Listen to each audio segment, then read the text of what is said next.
नमस्कार दोस्तों, स्वागत है आप सभी का। बात करने वाला हूं आज जीएसटी के बारे में। जो सरकार लेवी जीएसटी जो 28% और 80% का रूमर जो चल रहा है मार्केट में कि गवर्नमेंट जो है क्रिप्टो मार्केट पे अपना लेवी लगाने वाली है, जीएसटी अप्लीकेबल करने वाली है। तो दोस्तों, सरकार की जो असली चेहरा है, असली जो उसका खाका है, असली जो उसका रूप है वो नज़र आ रहा है। ये साल 2022 की बात करूँ तो दोस्तों अलग अलग कई तरह के टैक्सेस लगाए गए, जिसमें इनकम टैक्स की बात हुई, टीडीएस की बात हुई। अब जो नया टैक्स लेवी सरकार लगाने जा रही है जीएसटी की, वो 18% से लेकर 28% का उनका स्लैब है, जो कि अपने आप में दोस्तों मैं तो इस बात की बिल्कुल ही डिनाई करता हूं कि इस तरह से सरकार को टैक्स क्रिप्टो पे लगाना, क्रिप्टो करेंसी पे लगाना, ज़बरदस्ती इम्पोज करना, ये बिल्कुल भी मैं इसको जायज़ नहीं ठहरा सकता हूँ। और जो जीएसटी काउंसिल है दोस्तों, इंडिया का central board of indirect tax and custom, ये लोग भी कहीं ना कहीं जिम्मेदार नहीं है। एक तरह से दोस्तों क्रिप्टो के साथ में इन लोग की जो व्यवहार है वो सौतन की तरह है। मतलब सरकार एक तरफ ये कहती है कि हम क्रिप्टो ब्लॉकचेन को बढ़ावा दे रहे हैं, ब्लॉकचेन की जो टेक्नोलॉजी है उसको बढ़ावा दे रहे हैं। फिर 1 नवंबर को आरबीआई है वो अपना सीबीडीसी कॉइन लॉन्च करता है, क्रिप्टो करेंसी के कॉइन लॉन्च करता है, डिजिटल करेंसी लॉन्च करता है।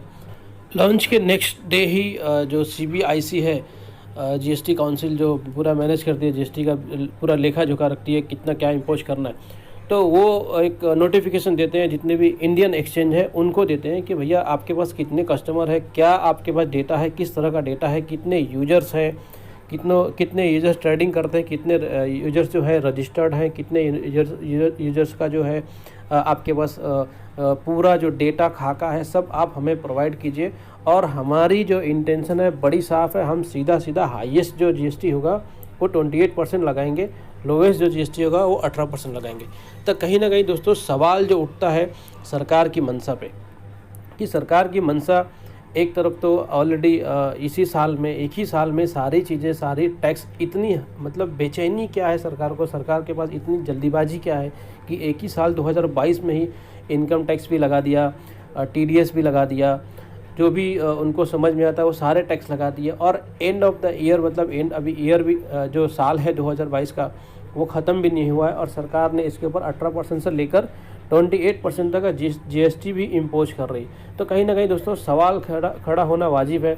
और आज अगर मैं पूरे देश की, पूरे मुल्क की बात करूं, अपने पूरे इंडिया की बात करूं, तो हालात, सिचुएशन अपने फेवर में नहीं है। महंगाई चरम सीमा पे है। अगर लोगों को एक अपॉर्चुनिटी मिलता है क्रिप्टो में इन्वेस्ट करके या ट्रेडिंग करके कमाने का, तो गवर्नमेंट को कहीं ना कहीं चाहिए कि थोड़ा सा उनको एक फ्री दे, उनको एक प्रिविलेज दे, ताकि लोग जो है थोड़ा सा स्टेबल हो सके। अभी कोरोना काल के बाद, लॉकडाउन के बाद और उसके बाद से जो नोट डिमोनेटाइजेशन हुआ था, उसके बाद क्या कंडीशन, क्या हालात बन गए थे देश की, आप सभी को ये पता है। तो कहीं ना कहीं मैं भी सरकार की इस रवैये से मैं भी खुश नहीं हूँ। मुझे उम्मीद है कि जितने भी क्रिप्टो यूजर्स हैं वो भी इस डिसीज़न से बिल्कुल खुश नहीं होंगे। और दोस्तों इसका जो सबसे बैड इम्पैक्ट होगा मैं आपको वो बता दूं, आपको ऑलरेडी पता ही है, वजीर एक्स, ये जो सब इंडिया की सबसे बड़ी एक्सचेंज थी, ऑलरेडी वो यहाँ से भाग चुकी है। दुबई में उसने अपना स्थान ग्रहण कर लिया है, दुबई में उसने अपना लाइसेंस भी ले लिया है और दुबई से रन कर रही है। तो क्या इस कंडीशन में, इस सिचुएशन में इतने सारे टैक्सेस इम्पोज करने के बाद क्या जो अदर एक्सचेंज है इंडिया की, अदर जो क्रिप्टो एक्सचेंज है, वो क्या बैठ के इतने सारे टैक्स देगी? क्या जो इंडियन यूजर्स है वो अपने अपने गाढ़ी कमाई, अपनी मेहनत की कमाई को इसी तरह से हवा में बहाएंगे, पानी की तरह बहाएंगे कि भैया हम कमाए कुछ नहीं और सारी पैसा आपको टैक्स में दे दें?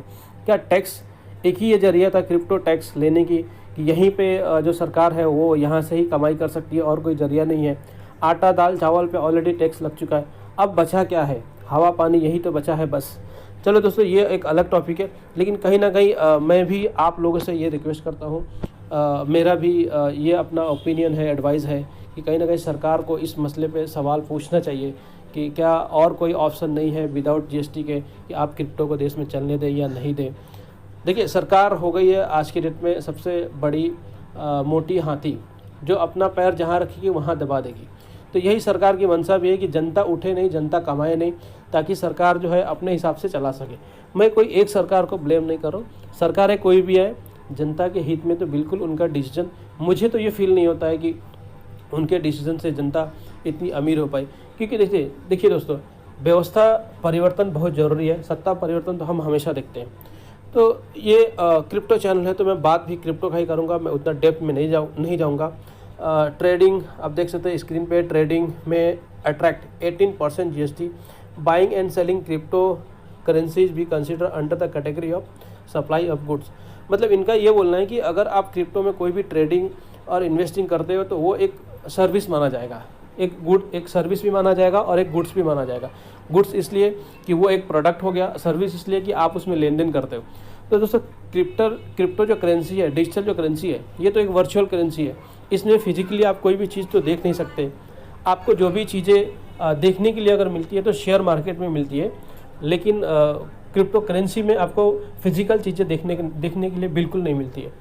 अगर मैं बात करूँ थोड़ी सी ब्रीफ में, आपको थोड़ा सा नॉलेज दे दूँ शेयर मार्केट की, तो शेयर मार्केट में जो भी पैसा लगता है उसके बिहाफ में कोई ना कोई कंपनी होती है जिनका अपना एक इस्टेब्लिशमेंट होता है, उनके एम्प्लॉइज़ होते हैं, उनके प्रोडक्ट होते हैं जो मार्केट में सेल होते हैं, उसके अकॉर्डिंग शेयर मार्केट में उनकी लिस्टिंग होती है बॉम्बे स्टॉक एक्सचेंज में या फिर नेशनल स्टॉक एक्सचेंज में उनकी लिस्टिंग होती है। उसके अकॉर्डिंग ही उनका शेयर की प्राइस और सारे डिटेल्स जो होते हैं वो गवर्नमेंट और NSE लिस्टिंग करने के बाद ही मार्केट में आती है। लेकिन अगर मैं क्रिप्टो की बात करूं तो क्रिप्टो तो बिल्कुल डिफरेंट है।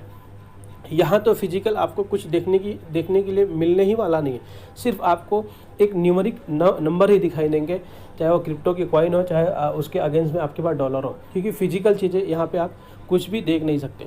तो ये डिफरेंस, जब इतनी सारी डिफरेंस है तो इसको प्रोडक्ट कैसे माना जाए, गुड्स कैसे माना जाए, इसको सर्विस में कैसे लिया जाए।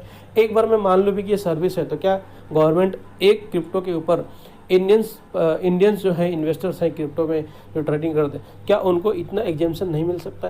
क्या इंडियन जो लोग हैं, जो पीपल हैं, उनको इतनी एग्जेम्पशन के लायक भी नहीं है कि सरकार उनके लिए थोड़ा सा छूट दे? और टैक्स लेने के तो बहुत सारे रास्ते हैं। तो कहीं ना कहीं दोस्तों मैं इस चीज़ को पूरे दिल से डिनाई करता हूँ। आपसे भी मैं रिक्वेस्ट करूँगा कि ये जो सरकार इतनी GST, इतनी टैक्सेस इम्पोज करती है, उसको आप भी डिनाई कीजिए और बचने के तरीके आप जो भी हो सकता है आप निकालिए। मैं भी कोशिश करूंगा कि दोस्तों मैं अपना घर बेच के तो टैक्स नहीं दे सकता हूँ, बिल्कुल हकीकत बात है, ठीक है, ये बिल्कुल हकीकत है कि मैं जो अर्न करूँगा उसके बिहाफ में ही टैक्स दूंगा और जो भी मेरी सेविंग होगी उसके बिहाफ में ही मैं टैक्स गवर्नमेंट को दूंगा। टैक्स देना अच्छी बात है, इसमें कोई बुरी बात नहीं है, टैक्स से ही देश रन होता है, बहुत सारी चीज़ें होती है, लेकिन उसका भी एक लिमिटेशन होना चाहिए। विदाउट लिमिटेशन के टोटल मतलब कहीं ना कहीं हमारा जो लॉस अगर क्रिप्टो में हो गया तो उस लॉस का भी एक कोई बेंचमार्क होना चाहिए कि इस लॉस से भी अगर हमको बचना है या उसके ऊपर सरकार एग्जम्पशन देती है तो कहीं ना कहीं तब जाके बात बराबर होगी कि हाँ सरकार ने एक डिसीजन लिया तो वो अच्छा लिया। आप भी अगर कोई भी डिसीजन मेरा ये वीडियो देखकर लेते हैं तो प्लीज़ आपका वो अपना डिसीजन होगा, क्योंकि मैं वीडियो सिर्फ एजुकेशनल पर्पस से ही बनाता हूँ ताकि आपको कुछ सिखा सकूँ। जो भी मार्केट की नॉलेज होती है, मेरा जो अपना ऑन एक्सपीरियंस होता है, मेरा जो अपना रिसर्च होता है, वही मैं इस वीडियो में शेयर करता हूँ ताकि आप उससे अपना फ़ायदा ले सकें। मैं कोई फाइनेंशियल एडवाइज़र नहीं हूं, तो प्लीज़ आप अपने हिसाब से इन्वेस्ट कीजिए। दोस्तों अगर आपने मेरा वीडियो अभी तक लाइक नहीं किया है, सब्सक्राइब नहीं किया है, तो प्लीज़ लाइक कीजिए, सब्सक्राइब कीजिए। वीडियो काफ़ी इन्फॉर्मेटिव है, आगे तक पूरा देखिए। और इसमें एक चीज़ और बता दूं कि अगर ये वीडियो में थोड़ा सा भी आपको नॉलेज मिला है तो प्लीज़ वीडियो को लाइक करना बिल्कुल ना भूलिए। अगर आप नए हैं तो सब्सक्राइब कीजिए, प्लीज़ सब्सक्राइब कीजिए। आगे मैं आपको नेक्स्ट वेबसाइट पे लेके चलता हूँ। वेबसाइट है गैजेट 360। इसने भी बड़ी डिक्लेयर तरीके से लिखा है कि गवर्नमेंट जो है वो 18% टू 28% GST इम्पोज करने वाली है और इसके लिए डेटा सारे एक्सचेंज से मांगा जा रहा है। तो दोस्तों मुझे नहीं लगता है कि जो डेटा जो सारे एक्सचेंज है वो अगर प्रोवाइड करने के बाद अगर सरकार इस तरह से टैक्सेस इम्पोज करे तो ज़्यादा दिन तक एक्सचेंज इंडिया में रन कर पाएंगे, क्योंकि उनके पास अल्टरनेट ऑप्शन है कि वो किसी दूसरे कंट्री में जाके भी वहाँ से वर्क फ्रॉम होम कर सकते हैं। और आज आपको पता है लॉकडाउन ने एक चीज़ तो बड़ी क्लियरली सिखा दिया है कि आप जो है घर पे भी बैठ के आप ऑनलाइन काम कर सकते हैं।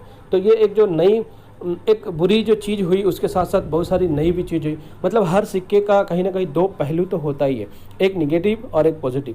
तो अगर लॉकडाउन हुआ उसमें हमने कुछ निगेटिव चीज़ें हासिल किया तो कहीं ना कहीं पॉजिटिव चीज़ें भी हासिल किया। तो मुझे जो अपना मेरा ओपिनियन है कि कहीं ना कहीं एक्सचेंज जो है अपना बोरिया बिस्तर समेटने वाली है। तो दोस्तों आपको अलर्ट और सतर्क रहने की ज़रूरत है, खास करके इंडियन एक्सचेंज पर, क्योंकि सरकार इस तरह से टैक्स लगाएगी तो आपका पैसा डूबने वाला है, एक्सचेंज भागेगी, या तो एक्सचेंज शट डाउन करेगी या तो एक्सचेंज अदर कंट्री में जाएगी। तो दोनों कंडीशन में आपको थोड़ा सा अलर्ट रहने की ज़रूरत है। पिछली वीडियो में मैंने बीटगट का एक न्यूज़ दिया था जो कि बैड न्यूज़ था, कि बीटगट का जो वॉलेट था वो प्ले स्टोर ने सस्पेंड कर दिया था, वहाँ से रिमूव कर दिया था।